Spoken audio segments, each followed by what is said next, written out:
अस्सलामुअलैकुम। Study with Sajid channel में मैं आपको खुशामदीद कहता हूँ। स्टूडेंट्स, आज हम स्टडी करेंगे torque on a current carrying loop placed in magnetic field कि जब करंट कैरिंग लूप को मैग्नेटिक फील्ड में रखा जाता है तो वो एक्सपीरियंस करता है टॉर्क को, और वही टॉर्क हम स्टडी करेंगे।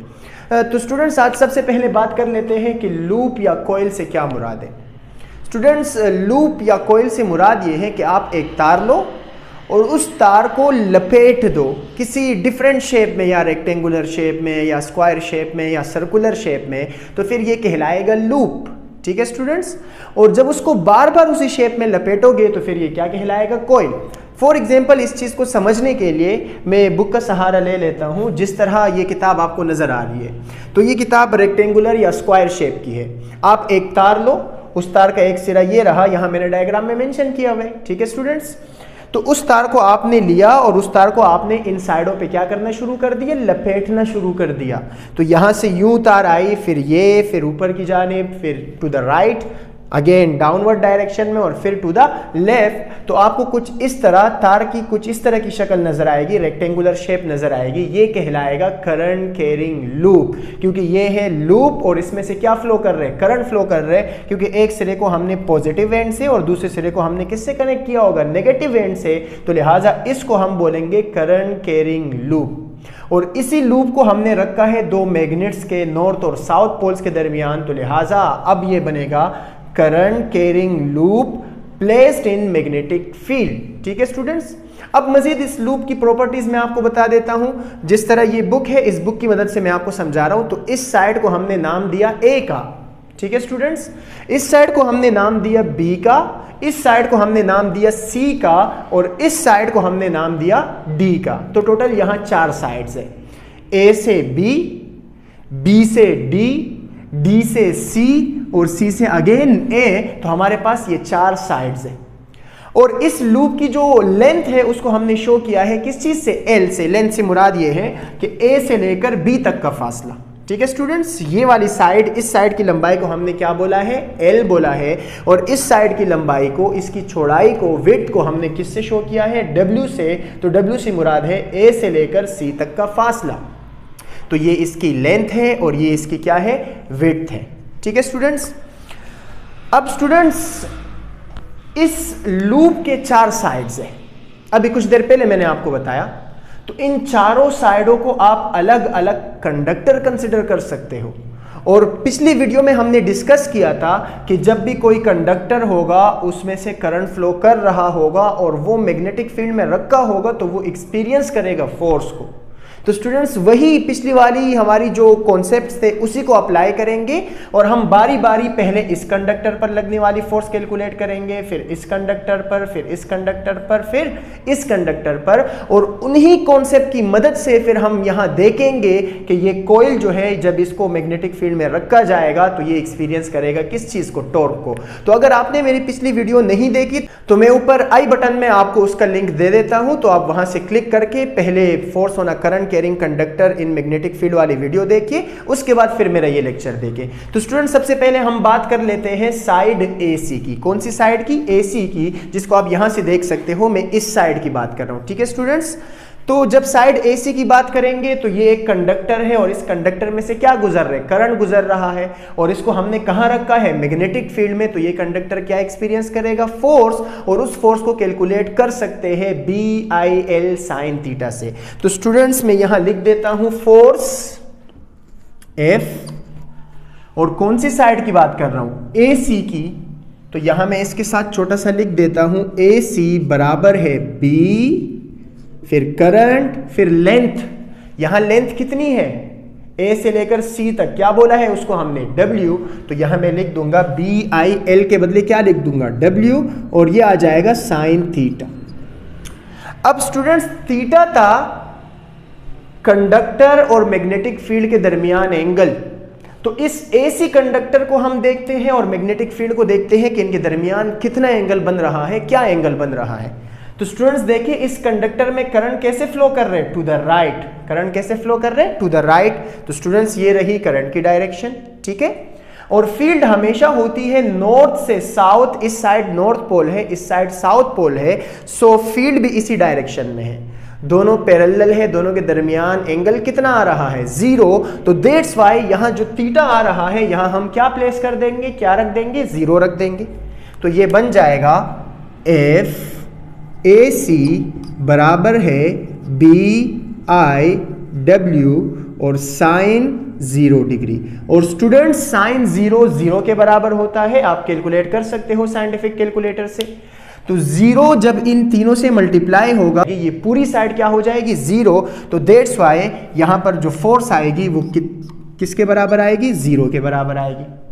अब स्टूडेंट्स हमने इस AC साइड की बात तो कर ली, अब हम बात करेंगे साइड BD की, कि साइड BD भी एक कंडक्टर है जिसमें से करंट गुजर रहा है और इसको हमने रखा है मैग्नेटिक फील्ड में। तो दैट्स व्हाई हमने पढ़ा था current carrying conductor in magnetic field experience करता है फोर्स को। तो आइए स्टूडेंट्स निकालते हैं कि साइड BD क्या फोर्स एक्सपीरियंस करेगा। तो अगेन फोर्स का हमें फार्मूला पता है, F, और अब मैं बात कर रहा हूं साइड BD की, तो FBD बराबर है BI लेंथ। स्टूडेंट्स इसकी लेंथ W थी तो इसकी लेंथ भी क्या होगी W, तो L के बजाय हम यहां क्या रखेंगे W, और ये आ जाएगा साइन थीटा। अब स्टूडेंट्स अगेन जिस तरह हमने ऊपर थीटा फाइंड आउट किया यहां भी थीटा फाइंड आउट कर लेते हैं। स्टूडेंट्स साइड BD पर गौर करें, यहां करंट जो है वो टू द लेफ्ट है, तो करंट किस डायरेक्शन में है, टू द लेफ्ट। फील्ड कैसी है, नॉर्थ से साउथ, वो टू द राइट है, तो फील्ड जो है वो किस तरह है, राइट। करंट कैसे जा रहे हैं, लेफ्ट। तो स्टूडेंट्स देखें कि इन दोनों के दरमियान कितने का एंगल बन रहा है, 180 डिग्री का। तो यहां थीटा को हटाकर हम क्या लिख देंगे, 180, तो ये बनेगा BIW साइन 180 डिग्री। अब स्टूडेंट साइन 180 डिग्री का जवाब भी क्या आता है, 0, और 0 आने की वजह से प्रोडक्ट में जितने भी वेरिएबल्स होंगे ये सब के सब क्या हो जाएंगे 0। जैसे कि आप पढ़ चुके हो 0 5 ज़ा 0, 0 10 ज़ा 0, 0 1 ज़ा 0, तो ये पूरी साइड क्या हो जाएगी 0। तो अगेन फोर्स जो होगी वो कितनी हो जाएगी, 0 हो जाएगी। तो स्टूडेंट्स अब हम कह सकते हैं कि इस लूप के वो साइड्स जो पैरेलल है मैग्नेटिक फील्ड के वो कोई फोर्स एक्सपीरियंस नहीं करेंगे। मतलब कौन सी साइड, ये वाली साइड और ये वाली साइड, जो भी साइड पैरेलल होगी, मतलब या 0 डिग्री पर या 180 डिग्री पर होगी मैग्नेटिक फील्ड के, तो वो कोई फोर्स एक्सपीरियंस नहीं करेगी। इस साइड पर और इस साइड पर कोई फोर्स नहीं लग रही। तो यहां मैं लिख देता हूं, ठीक है स्टूडेंट्स, यहां पर sides parallel to the experience no force, no force, वो साइड जो पैरेलल है किस चीज के, मैग्नेटिक फील्ड के, उन पर कोई फोर्स नहीं लगेगी। अब स्टूडेंट्स दो साइड बच गई, एक साइड है AB और दूसरी साइड है CD। ये भी कंडक्टर है जिसमें से करंट गुजर रहा है और उसको मैग्नेटिक फील्ड में रखा है। तो आइए बात करते हैं इसकी कि इस पर कितनी फोर्स लगेगी और किस डायरेक्शन में लगेगी। तो स्टूडेंट्स अब हम बात कर रहे हैं फोर्स ऑन साइड AB, तो यहां AB लिख देंगे। फार्मूला था BIL साइन थीटा, तो B से मुराद मैग्नेटिक फील्ड, I से मुराद करंट, और यहां इसकी लेंथ को हमने किससे शो किया है, L से शो किया है, तो ये L आ जाएगा और साथ में आ जाएगा साइन थीटा। अब स्टूडेंट्स BIL अपनी जगह पर, साइन भी अपनी जगह पर। स्टूडेंट्स थीटा फाइंड आउट करते हैं। स्टूडेंट्स साइड AB पर गौर करो, तो यहां करंट जो है वो किस डायरेक्शन में जा रहा है, अपवर्ड डायरेक्शन में, तो करंट अपवर्ड है। फील्ड कैसी है, नॉर्थ से साउथ, नॉर्थ से south to the right. Students कितना एंगल बन रहे हैं, 90 डिग्री का, तो साइन थीटा के बदले क्या आ जाएगा, साइन 90 डिग्री। अब स्टूडेंट साइन 90 की वैल्यू क्या होती है, 1, और 1 को मल्टीप्लिकेशन में लिखना जरूरी नहीं होता क्योंकि BIL जब 1 से मल्टीप्लाई हो जाएगा तो अगेन क्या आ जाएगा, BIL आ जाएगा। तो स्टूडेंट्स ये वाली साइड AB फोर्स एक्सपीरियंस करेगी और उस फोर्स का मैग्नीट्यूड होगा BIL। अब स्टूडेंट्स फोर्स का मैग्नीट्यूड तो हमने पता कर लिया, आइए बात करते हैं डायरेक्शन की कि किस डायरेक्शन में लगेगी। उसकी डायरेक्शन फाइंड आउट करने के लिए हमने दो रूल सीखे थे, एक फ्लेमिंग लेफ्ट हैंड रूल था और एक था right hand slap rule. Right hand slap rule इंतहाई इजी, तो दैट्स वाई हम उसको यूज कर लेते हैं। राइट हैंड स्लैप रूल ये था कि अपने फिंगर्स को फील्ड की डायरेक्शन में रखो और थंब को करंट की डायरेक्शन में रखो, तो पाम आपको बताएगा फोर्स की डायरेक्शन। तो स्टूडेंट्स यहां करंट कैसे फ्लो कर रहे हैं, अपवर्ड, तो मैंने थंब को कहां रखा, अपवर्ड। फील्ड कैसी है, नॉर्थ से साउथ टू द राइट, तो अपने फिंगर्स को क्या करूंगा, टू द राइट। ये पाम जो है ये किसको फेस कर रहे हैं, बोर्ड को, इसका मतलब फोर्स इनटू द बोर्ड लगेगी। किस डायरेक्शन में लगेगी, इनटू द बोर्ड लगेगी। तो यहां पर मैं क्रॉस बना देता हूं, क्या बना देता हूं, क्रॉस बना देता हूं। क्रॉस का मतलब है कि यहां फोर्स कैसे लग रही है, इनटू द बोर्ड। स्टूडेंट्स याद रखना, यहां भी याद दहानी के लिए मैं साइड पे क्या लिख देता हूं, क्रॉस। क्रॉस का मतलब होगा कि ये फोर्स कहां लग रही है, इनटू द बोर्ड लग रही है। अब स्टूडेंट्स एक साइड बच गई, कौन सी, CD। तो CD की बात कर लेते हैं। CD भी फोर्स एक्सपीरियंस करेगा और CD की फोर्स हम जब कैलकुलेट करेंगे तो अगेन हम फार्मूला लगाएंगे, FCD बराबर है BIL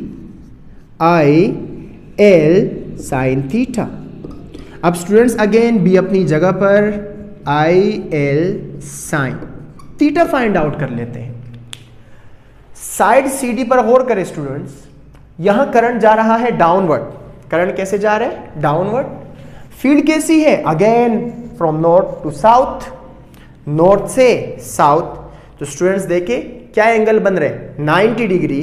तो साइन थीटा के बजाय हम लिखेंगे साइन 90 डिग्री, और ये बराबर आ जाएगा, साइन 90 बराबर होता है 1 के, और 1 जब BIL से मल्टीप्लाई होगा तो अगेन आ जाएगा BIL। अब स्टूडेंट्स इस साइड पर फोर्स भी किसके बराबर होगी, BIL के, लेकिन इसकी डायरेक्शन फाइंड आउट कर लेते हैं। तो राइट हैंड पाम रूल हम यूज करेंगे और इसमें थंब को रखेंगे करंट की डायरेक्शन में। करंट किस तरफ है, डाउनवर्ड, तो हम अपने थंब को कहां रख देंगे, डाउनवर्ड। फील्ड कैसी है, नॉर्थ से साउथ, तो ये फिंगर्स को हमने खोला नॉर्थ से साउथ। तो ये पाम जो है ये आपको फेस कर रहे हैं, मतलब out of the board, board से बाहर की तरफ लग रही है। दैट्स वाई यहां पर मैं क्या बना देता हूं, डॉट। डॉट का मतलब होता है आउट ऑफ द प्लेन। क्या मतलब होता है, आउट ऑफ द प्लेन। तो यहां पर इसके साथ छोटा सा मैंने क्या लिख दिया, डॉट लिख दिया, ताकि डायरेक्शन भी पता लगे। ये वाली फोर्स जो है इनटू द बोर्ड और ये वाली फोर्स जो है ये क्या है, आउट ऑफ द बोर्ड। अब स्टूडेंट्स इस सिचुएशन को जरा रियल लाइफ में देखते हैं इस बुक की मदद से। स्टूडेंट्स इस बुक को समझो कि ये एक लूप है, ठीक है स्टूडेंट्स। अब इस लूप के इस साइड पर कोई फोर्स नहीं लग रही थी, इस साइड पर भी कोई फोर्स नहीं लग रही थी, लेकिन ये साइड और ये साइड फोर्स एक्सपीरियंस कर रहे थे। लेकिन उस फोर्स की एक खास बात थी, फोर्स का मैग्नीट्यूड बराबर था BIL। इस साइड पर भी कितनी फोर्स लग रही है, BIL। इस साइड पर भी कितनी फोर्स लग रही है, BIL। दोनों साइडों पर बिल्कुल बराबर फोर्स लग रही है, लेकिन अपोजिट डायरेक्शन में। एक साइड इनटू द बोर्ड तो एक side out of the board. इस साइड इनटू द बोर्ड और इस side out of the board. तो दो सेम फोर्सेस है अपोजिट डायरेक्शन में। तीसरी बात, उनका लाइन ऑफ एक्शन सेम नहीं है। एक फोर्स इस लाइन पे अमल कर रही और दूसरी फोर्स इस लाइन पे लग रही है, तो इसको हम बोलते हैं कपल। क्या बोलते हैं, कपल। कपल ऐसी फोर्स के जो बिल्कुल सेम हो मैग्नीट्यूड में, डायरेक्शन अपोजिट हो और लाइन ऑफ एक्शन सेम ना हो, तो एक यहां लग रहा है और एक यहां लग रहा है। और जब भी किसी बॉडी पर कपल अमल करता है, कपल एक करता है, तो उस बॉडी में क्या पैदा होता है, टॉर्क। खुद एग्जामाइन करें, देखें जरा। इस साइड पर मैं फोर्स लगा रहा हूं इनटू द बोर्ड और इस साइड पर फोर्स लगा रहा हूं आउट ऑफ द बोर्ड। तो स्टूडेंट्स देखिए, ये इनटू द बोर्ड और इस साइड से क्या लगा रहा हूं, आउट ऑफ द बोर्ड। तो स्टूडेंट्स इस टॉर्क, इस कॉइल में क्या पैदा होगा, टॉर्क पैदा होगी, और यही टॉर्क अब हम कैलकुलेट करेंगे और इस टॉर्क को हम कहेंगे टॉर्क ड्यू टू कपल। तो स्टूडेंट्स ये बनेगा। अब हम बात कर रहे हैं किस चीज की, टॉर्क की। टॉर्क का फार्मूला होता है मोमेंट आर्म क्रॉस फोर्स। लेकिन ये कौन सा टॉर्क है, कपल। और कपल के टॉर्क का फार्मूला होता है, आर से मुराद होता है distance between the forces. R का क्या मतलब होता है? Distance between the forces. और एफ का मतलब होता है दोनों फोर्सेस में से किसी एक का magnitude, magnitude of any one force. मतलब अगर आप टॉर्क ड्यू टू कपल निकालना चाहते हो तो आप दोनों फोर्सेस के दरमियान फासले का क्रॉस प्रोडक्ट ले लो। किसके साथ? किसी एक फोर्स के साथ, दोनों में से किसी भी एक फोर्स के साथ। अब स्टूडेंट्स, जब भी क्रॉस हटता है तो उसके बदले आता है साइन थीटा, तो ये बनेगा आर एफ साइन थीटा। तो टो बराबर है, आर का मतलब है डिस्टेंस बिटवीन द फोर्सेस। एक फोर्स यहां लग रही, दूसरी फोर्स यहां लग रही, और कौन सा डिस्टेंस? Perpendicular distance. तो दोनों के दरमियान डिस्टेंस कितना है स्टूडेंट्स? W। तो R के बदले क्या आ जाएगा? W। और F से मुराद है दोनों फोर्सेस में से कोई एक फोर्स, क्योंकि दोनों का मैग्नीट्यूड सेम है, और वो किसके बराबर है? BIL के। तो स्टूडेंट्स F के बदले आ जाएगा BIL और ये साइन थीटा। अब स्टूडेंट्स अगर मैं इसको रीअरेंज करूं तो रीअरेंज करने पर ये BI, इस W और L को मैं एक साथ रख देता हूं। ये रहा W, ये रहा L, और ये आ गया साइन थीटा। अब स्टूडेंट्स मुझे एक बात बताओ, अगर आपको कोई लूप दिया गया हो, कोई रेक्टेंगल दिया गया हो, और इसके विड्थ को जब मल्टीप्लाई किया जाएगा किस चीज से? लेंथ से। W for width, L for length. तो जब भी विड्थ को मल्टीप्लाई किया जाता है लेंथ से तो जो जवाब आता है वो कहलाता है एरिया। तो इसी तरीके से यहां पर ये W जब L से मल्टीप्लाई होगा तो ये किसके बराबर होगा? एरिया के। WL बराबर है एरिया के। किसका एरिया? इस लूप का एरिया। तो ये फार्मूला बन जाएगा, टो बराबर है BI A। WL के बदले क्या रखा? A रखा, और ये आ जाएगा साइन थीटा। अब स्टूडेंट्स लाजमी नहीं है कि सिर्फ एक लूप हो, मतलब आपने जो तार लिया उस तार को आपने सिर्फ और सिर्फ एक दफा लपेटा। ये पॉसिबल है कि आपने उस तार को लिया और तार को एक दफा लपेटा, फिर अगेन लपेटा, फिर अगेन लपेटा, फिर अगेन लपेटा। मतलब उस एक लूप के ऊपर दूसरा लूप, दूसरे लूप के ऊपर तीसरा लूप। इसका मतलब अब ये कहलाएगा कोइल। और कोइल के अंदर क्या होते हैं? बहुत सारे टर्न्स होते हैं। तो नंबर ऑफ टर्न्स को हम डिनोट करेंगे किस चीज से? N से। तो अगर टर्न्स एक से ज्यादा हो तो फिर यहां एक और वेरिएबल आ जाएगा जिसको हम N से डिनोट करेंगे, और वो शो करेगा नंबर ऑफ टर्न्स को। तो ये फार्मूला बन जाएगा फॉर N टर्न्स। अगर टर्न्स एक से ज्यादा हो तो फिर फार्मूला बनेगा BI A N sine theta. तो स्टूडेंट्स ये हमारे पास है टॉर्क का फार्मूला। लेकिन स्टूडेंट्स आप जब अपनी बुक में देखेंगे तो वहां आपको यहां साइन थीटा के बजाय क्या नजर आएगा? कोस अल्फा नजर आएगा। ठीक है स्टूडेंट्स, BIAN कोस अल्फा। तो स्टूडेंट्स दोनों फार्मूले बिल्कुल सही है। फर्क यह है कि यहां थीटा का मतलब कुछ और यहां अल्फा का मतलब कुछ और है। ये थीटा किसी और दो क्वांटिटीज के दरमियान एंगल है, और ये अल्फा जो है ये किसी और दो क्वांटिटीज के दरमियान एंगल है। तो इसको मैं यहां एक्सप्लेन नहीं कर रहा, मैं आपको एक्सप्लेन कर देता हूं किस चीज को? अल्फा को। ठीक है स्टूडेंट, जो हमारे कोर्स में शामिल है। बाकी सब हमें पता है। B का मतलब है मैग्नेटिक फील्ड, I का मतलब है करंट, A का मतलब है एरिया ऑफ द लूप, और N का मतलब है नंबर ऑफ टर्न्स के कितनी दफा आपने उस लूप को लपेटा है, उस तार को लपेटा है। अल्फा। अब यहां अल्फा से मुराद है angle, angle between plane of the coil and magnetic field. तो यहां अल्फा से मुराद होगा प्लेन ऑफ द कोइल और मैग्नेटिक फील्ड के दरमियान एंगल। स्टूडेंट्स अगर कोइल इस तरह है, फील्ड यू है, तो ये पैरेलल, क्योंकि ये बिल्कुल इसके ऊपर आ सकता है। ठीक है स्टूडेंट्स, फील्ड यू है तब भी क्या है? पैरेलल। अल्फा कितना होगा? 0। फील्ड ऊपर से नीचे की तरफ है, फिर भी ये क्या है? पैरेलल। फील्ड नीचे से ऊपर की तरफ है, फिर भी ये क्या है? पैरेलल। परपेंडिकुलर कब होगा? जब field out of the board होगी, ये परपेंडिकुलर है। या इनटू द बोर्ड होगी, ये क्या है, परपेंडिकुलर। तो स्टूडेंट्स आज हमने डिस्कस कर लिया किसी भी रेक्टेंगुलर लूप जब उसमें से करंट गुजर रहा हो और उसको आपने मैग्नेटिक फील्ड में रखा हो तो वो टॉर्क एक्सपीरियंस करेगा, और इस टॉर्क को आप कैलकुलेट कर सकते हो BIAN cos अल्फा से या BIAN sin थीटा से। याद रखना कि यहाँ थीटा का मतलब है एरिया वेक्टर और मैग्नेटिक फील्ड के दरमियान एंगल, और अल्फा का मतलब है प्लेन ऑफ द कॉइल और मैग्नेटिक फील्ड के दरमियान। तो स्टूडेंट्स आज के लिए इतना ही, मिलते हैं नेक्स्ट वीडियो में, तब तक के लिए अल्लाह हाफिज।